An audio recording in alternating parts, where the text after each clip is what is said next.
오늘 두란노 시간은 사도행전 27장입니다. 33절에서 44절. 사도행전 27장 33절에서 44절. 그 바울이 드디어 이제 로마로 갑니다. 물론 미결수, 재판을 받아야 되는 미결수의 신분이지만 이제 하나님의 역사심 가운데 배를 타고 이제 그 로마로 가는 도중에 큰 어려움을 당하게 되지요. 광풍도 만나게 되고 또 배가 이 스르드스라고 하는 모래탑인데 그 일종의 암초에 또 위험을 받게 되고 해서 결국 파산하게 됩니다. 파산하게 되는데 죽지 않고 이제 어느 섬에 도착하죠. 33절에서 44절까지 교독해 보겠습니다. 날이 새어가매 바울이 여러 사람에게 음식 먹기를 권하여 이르되 너희가 기다리고 기다리며 먹지 못하고 줄인 지가 오늘까지 10나흘인즉 음식 먹기를 권하노니 이것이 너희의 구원을 위하는 것이요 너희 중 머리카락 하나도 잃을 자가 없으리라 하고 떡을 가져다가 모든 사람 앞에서 하나님께 축사하고 떼어 먹기를 시작하매 그들도 다 안심하고 받아 먹으니 배에 있는 우리의 수는 전부 276명이더라. 배부르게 먹고 밀을 바다에 버려 배를 가볍게 하였더니 날이 새매 어느 땅인지 알지 못하나 경사진 해안으로 된 항만이 눈에 띄거늘 배를 거기에 들여다 댈 수 있는가 의논한 후 닷을 끊어 바다에 버리는 동시에 키를 풀어 늦추고 돛을 달고 바람에 맞추어 해안을 향하여 들어가다가 두 물이 합하여 흐르는 곳을 만나 배를 걸매 이 물은 부딪혀 움직일 수 없이 붓고 고물은 큰 물결에 깨어져 가니 군인들은 제수가 헤엄쳐서 도망할까 하여 그들을 죽이는 것이 좋다 하였으나 백부장이 바울을 구원하려 하여 그들의 뜻을 막고 헤엄칠 줄 아는 사람들을 명하여 물에 뛰어내려 먼저 육지에 나가게 하고 그 남은 사람들은 널조각 혹은 배 물건에 의지하여 나가게 하니 마침내 사람들이 다 상륙하여 구조되니라. 아멘. 그래서 로마로 가는 과정 속에서 바울 그리고 바울의 같이 탔던 모든 사람들이 사실은 죽을 뻔했습니다. 굉장한 그런 그 광풍이 불었어요. 14절에 보시면 거기 얼마 안 되어 섬 한가운데로부터 유라굴로라고 하는 광풍이 크게 일어나니 배가 밀려 바람을 맞춰 갈 수 없어 가는 대로 그냥 너무 바람이 세서 로마로 가려면 정해진 방향으로 가야 되는데 바람이 세서 가지를 못하고 바람 부는 대로 그냥 흘러갈 수밖에 없는 그런 지경에 이르렀다는 거예요. 여기 유라굴로라고 한국말로 돼 있는데 여기는 그 유로스라는 단어하고 아킬로라고 하는 단어가 붙여서 한국말로 유라굴로라고 번역을 했는데 유로스라는 말과 아킬로라고 하는 말은 별다른 의미는 없고 유로스는 동풍이란 뜻이고요. 동풍. 아킬로는 북풍이란 뜻이에요. 그러니까 북동풍이 불었다. 엄청난 방향에 엄청난 그런 광풍이 불어서 너무 바람이 세서 이렇게 가지를 못하고 계속 밀려나는 거죠. 그렇게 해서 엄청난 2주 정도 지난 동안에 사람들은 다 절망하고 그리고 이제 이러다 죽겠구나 그렇게 되는 거죠. 그런데 이제 그 어려운 과정 가운데 바울이 일어납니다. 일어나서 오늘 본문에 보시면은 밥을 먹으라는 거예요. 너희들이 이제 밥을 못 먹은 지가 식사를 못한 지가 너무 오래됐다는 거예요. 배는 계속 출렁거리고 휘둘리지요. 이러다가 우리가 죽겠구나 절망 가운데 빠졌죠. 그 식사를 못하는 거예요. 그런데 바울이 뭐라고 합니까? 음식을 먹어야 된다. 그러면서 34절에 음식 먹기를 권하노니 이것이 너희의 구원을 위하는 길이요. 바울은요 배가 파손될 가능성이 높다는 걸 알았던 것 같아요. 그래서 만약에 파손이 되면 헤엄을 쳐야 될 거 아닙니까? 헤엄을 쳐야 되고 하니까 그래서 밥을 먹어야 된다. 기운을 미리 차리도록. 그런데 35절에 보면 떡을 가져다가 모든 사람 앞에서 어떻게 합니까? 하나님께 축사하고 떼어 먹기를 시작하며 이렇게 됩니다. 여러분 이 와중에 아무도 밥 먹을 정신도 없어요. 근데 오직 바울만이 밥을 먹으라고 권면하면서, 그런데 많은 사람 앞에서 하나님께 땡큐 기도를 하잖아요. 식사 기도를 하는 거예요. 여러분, 이 배에는 몇 명이 탔다고요? 몇 명이 탔습니까? 276명이 탔죠? 그 배에 탄 사람들은 다 예수를 믿는 사람이 아니에요. 거반다 예수를 안 믿는 사람이에요. 그죠? 유대인도 있고 이방인도 있고, 그리고 로마 장교 율리오, 오늘 이 백부장이죠. 이 사람과 군인들도 있고, 그 모든 사람들이 이제 잘못하고 우리가 다 죽겠구나, 물고기 밥이 되겠구나, 이런 과정이 있는데 바울이 일어나서 식사를 하셔야 됩니다. 그리고 기도하겠습니다. 그리고 기도하고 이제 식사를 하기 시작하니까 기적이 벌어졌어요. 36절에 보세요. 36절에 뭐라고 말합니까? 그들도 다 안심하고 받아먹었다. 안심하고 받아먹었다. 아니, 그렇다고 바람이 딱 그친 것도 아닌데, 기적이 당장 무슨 해가 난 것도 아닌데, 바울이 그렇게 기도하니까 많은 사람들이 이제 마음이 차분히 깔아앉고, 그리고 식사를 할 수 있게 됐다는 거예요. 그렇지만 결론적으로는 배가 어떻게 됐어요? 파손됐죠. 파손됐습니다. 여러분, 배가 파손되고 나니까 가장 문제가 되는 것 중에 하나는 뭐냐면 죄수들입니다. 그죠? 거기에 로마 장교 백부장 율리오가 로마 군인들을 데리고 죄수들을 데리고 가고 있고, 그 가운데 바울이라는 미교수도 있는데, 아니 이게 파손되면은, 바다에 빠지면은 헤엄쳐서 어디로 가요? 도망칠 수도 있지 않습니까? 도망칠 수도 있죠. 그럼 도망치면 이제 누가 문제가 됩니까? 백부장과 로마 군인들이 문제가 되는 거예요. 책임을 져야 되니까. 여러분 기억나세요? 바울이 찬송하고 그럴 때 옥문이 터졌죠? 그래서 그때 간수가 어떻게 하려고 그랬어요? 자살하려고 했죠? 왜 자살해야 됩니까, 자기가? 죄수가 없어지면 그거 다 자기가 책임져야 되니까, 어차피 죽을 거니까 자기가 죽는 게 낫다. 그렇기 때문에 오늘 여기에 이제 무시무시한 제안이 들어오죠. 파손이 되고 나니까 42절에 보세요. 42절.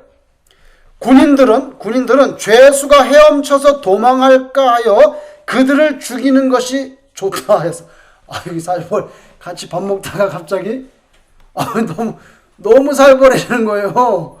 아니 아까는 안심하고 같이 밥을 먹더니 칼 들고 죽이겠다고. 그럼 바울도 죽을 수가 있죠. 바울도 죽을 수가 있어요. 근데 그때 이 43절 보면 백부장이 이 놀라운 결단을 하죠. 이 사람이 예수님을 믿었는지 안 믿는지 우리는 몰라요. 그런데 백부장이 오직 한 가지 이유입니다. 무슨 이유죠? 바울을 살리려고 하는 그 한 가지 이유 때문에 군사들의 그 뜻을 막고 헤엄칠 줄 아는 사람들은 명하여 물에 뛰어내려 먼저 육지에 나가게 하고, 그 남은 사람들은 널조각이나 배 물건에 의지해서 나가게 해서 결국에는 이제 상륙하게 하는, 그렇게 해서 올라간 섬이 어디예요? 멜리데라는 섬입니다. 지금도 있습니다. 지금도 지도 찾아보면 멜리데 섬이 있습니다. 여러분, 하나님께서 풍랑을 맞아서 그 배가 파손되더라도 어디 해안선에서 파손된 거예요? 멜리데 섬 근처에서 파손된 거죠. 그냥 지중해 한가운데서 파손됐으면은 죽었겠죠. 그죠? 그때 배가 자주 지나가는 것도 아니고 죽었을 거예요. 근데 하나님께서 그 멜리데 섬 근처에서 파손돼서 276명 중에 누가 죽었죠? 아무도 안 죽었습니다. 아무도 안 죽었어요. 바울이 아주 강하게 말씀을 했죠. 뭐라고 말했냐면 34절에 밥 먹으라 그러면서 음식 먹기를 권하노니 이것이 너희의 구원을 위하는 것이요 너희 중 머리카락 하나도 잃을 자가 없으리라. 안 죽는다는 거예요. 근데 어떻게 이렇게 장담합니까? 어떻게 장담하죠? 바울은 무슨 배짱으로 이런 말을 하는 겁니까?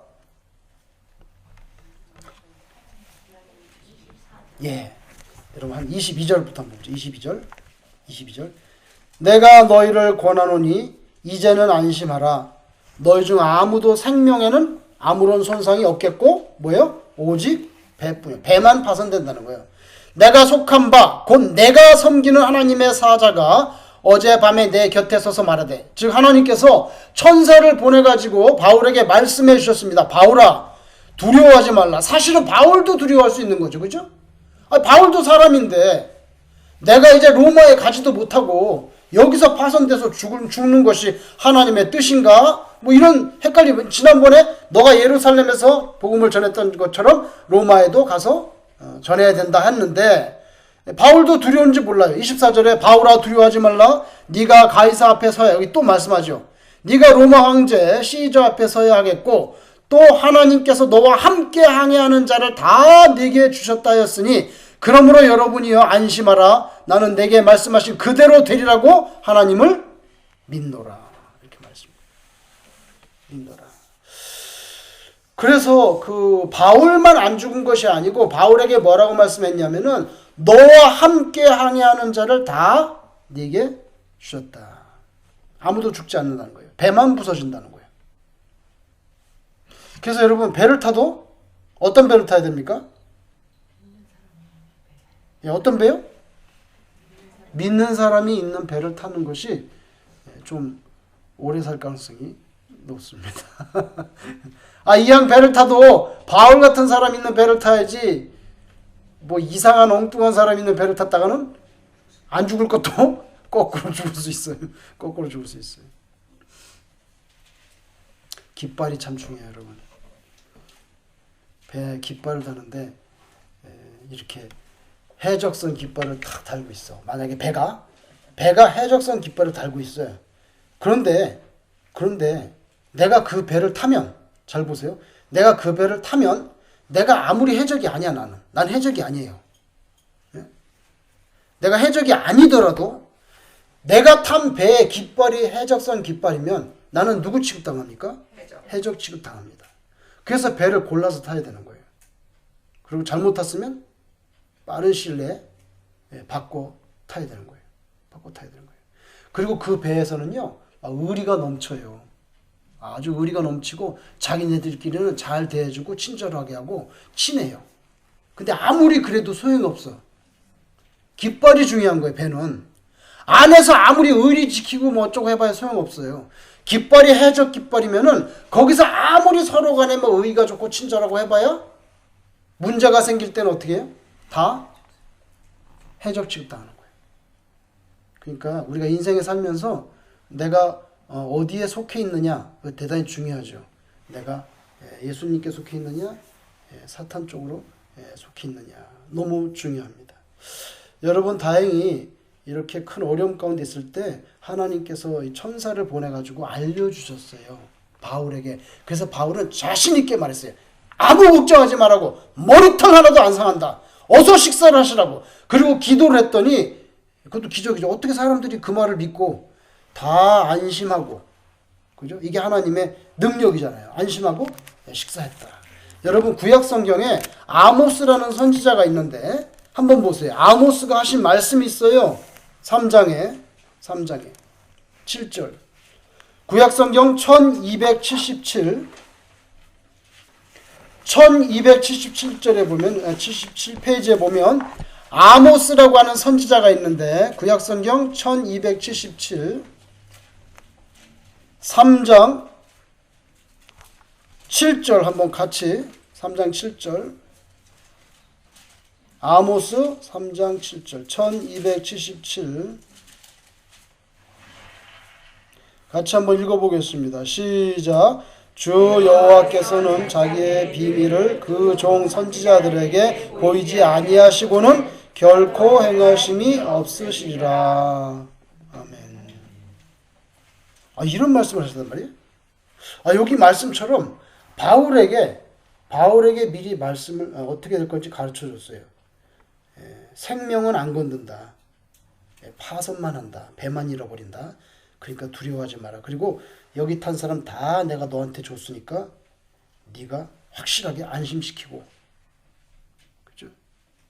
그래서 오늘 이 아모스 3장 7절 말씀에 의하면 하나님께서 어떤 일을 하실 때 선지자들에게 보여준다는 거예요. 미리. 근데 바울에게 보여주셨어요. 그러니까 여러분, 우리가 살면서 하나님께서 특별히 계시를 주는 그런 선지자들이 있을 수가 있겠죠? 그러니까 마음의 문을 살짝 열어놔야 돼요. 열어야 돼요. 물론 잘못 짚어가지고 이상한 이단에 빠져가지고 그러면 안 되지만, 하나님께서 미리 어떤 역사를 이루어 가실 때, 역사가 어떻게 한 번씩 확 바뀔 때 어떤 택하신 그 주의 종들에게 뭐 그런 비밀스러운 걸 말씀해 주실 수가 있겠죠? 우리가 그렇게 귀를 좀 열어놔야 돼요. 그죠? 열어놔야 돼요. 그래서 그 영 분별할 수 있도록 하나님께서 우리에게 영안을 띠게 해달라는 기도가 필요한 거예요. 그 잘못해가지고 또 뭐 이게 선지자인가 해서 갔는데 뚱딴지 같은 이단이야. 그럼 또 안 되잖아요. 그러니까 잘 분별하고, 그걸 어떻게 우리가 분별하겠어요? 성령께서 우리의 영안을 싹 열어주셔야 되는 거죠. 그래서 열어주시고, 그 다음에 하나님께서 어떤 일을 하실 때 선지자에게 알려주실 수 있다고 했으니까 귀도 마음도 열어놓고, 그러나 분별을 해야 된다. 오늘 바울에게 하나님께서 아모스 3장 7절에 있는 말씀을 어플라이 해주신 것 같아요. 여러분, 오늘 우리가 이제 그래서 드디어 멜리데 섬에 이렇게 상륙하고요, 아무도 죽지 않았어요. 그리고 거기서 나중에 배를 타고 로마로 가게 됩니다. 여러분, 이런 생각을 해봅니다. 지금 바울이 가는 길은 로마로 가는 길이고요, 이 배는 바울이 타고 있어요. 바울이 지금 로마로 가는 이유는요, 자기 개인 비즈니스 하려고 가는 거 아니에요. 관광을 하려고 가는 것도 아니에요. 하나님께서 가기를 원하셔서 가는 거예요. 핍박이 있을 줄로 뻔히 내다보면서도 거기서도 복음을 전해야 될 부분이 있기 때문에, 예수님께서 거기도 가야 된다고 하기 때문에 하나님의 뜻에 따라서 가고 있습니다. 주의 영광을 위한 길이고 하나님의 나라를 확장하기 위한 길이고 선하고 아름다운 길이에요. 10번을 생각해도 결론은 똑같아. 선하고 아름다운 길이고 하나님께서 원하시는 길이에요. 그런데 평탄했나요? 안 했나요? 안 했어요. 광풍이 몰아쳤고요, 암초의 위험을 당했고요, 결국에는 파산했어요. 왜 그러셨을까요? 하나님이 사랑하는 바울이고, 하나님이 가라고 하셨고, 하나님의 뜻을 향해서 가는데 왜 길이 평탄하지 않나요? 우리도 그런 생각을 할 수 있잖아요. 그 모든 것은 하나님의 섭리에 따라서 이루어지는 일이지만, 오늘 우리가 이 본문을 볼 때 저는 그렇게 생각해요. 이 과정 중에 최소한 바울을 제외한 275명은 하나님이 진짜 살아계신 참신이라는 것을 깨달을 수 있는 기회를 한번 주는 거예요. 기회를 한번 주는 거예요. 바울이라는 사람이 누군지는 잘 모르겠는데 그가 섬기는 신 하나님이란, 여호와 하나님이라는 분이 한 명도 안 죽는다 그랬는데 멜리데 섬에 도착해 보니까 진짜 한 명도 안 죽었어요. 어떻게 한 명도 안 죽을 수가 있어요? 어떻게 몇 명은 죽을 수가 있지, 어떻게 270명 단 한 명도 안 죽을 수가 있냐고요. 그래서 아마 멜리데 섬에 상륙한 그 사람들이 바울이 섬기는 하나님께 대해서 최소한 관심 갖게 되고, 하나님이 정말 살아계신 분이구나, 그죠? 깨닫는 사람도 있었지 않겠어요? 그래서 우리 생각에는 왜 하나님을 위하는 길이고 가장 선하고 아름다운 길이고 10번을 생각해봐도 하나님의 뜻에 합당한 일인데 왜 길이 평탄하지 않냐는 거예요. 왜 고난이 있느냐는 거죠. 근데 하나님께서는 그런 섭리를 통해서 하나님의 살아계심을 증거할 수 있는 기회를 주실 수도 있다는 거. 그래서 우리가 거기에 마음의 문을 열어놔야 돼요. 하나님, 어떻게 여기까지 와서 파선을 시키십니까? 어떻게 가게 된 로마행 배인데 어떻게 여기서 완전 좌초도 아니고 박살을 내셔서 생사의 걸림길에 서게 하십니까? 이렇게 생각할 수 있지만 사실 지나고 보면 모든 것은 합력하여 어떻게 해요? 선을 이룬다는 것을 알 수 있습니다. 그리고 여러분, 멜리데 섬에 가서 그 다음 장에 보면 거기서 전도를 하죠. 병을 고치잖아요. 그죠? 누가 알겠어요? 제 생각에는 멜리데 섬에 바울이 그렇게 가지 않았으면 거기는 복음이 안 전해졌을 수도 있을 것 같아요. 그래서 하나님의 뜻이 있었다. 여러분도 여러분의 인생 가운데 굴곡이 심할 수가 있고 참 이해가 안 되는, 그리고 무엇보다 하나님께 섭섭한 그런 부분들이 있을 수가 있어요. 그런데 우리가 미처 깨닫지 못하는, 상상하지 못하는 그런 부분에 하나님의 섭리가 이루어질 수 있다 하는 것에 대해서 여러분의 마음의 문을 열고 또 믿음의 눈으로, 항상 믿음의 눈으로 이렇게 해석할 수 있기를 주의 이름으로 축원합니다. 우리 주님 가르친 기도를 드리겠습니다.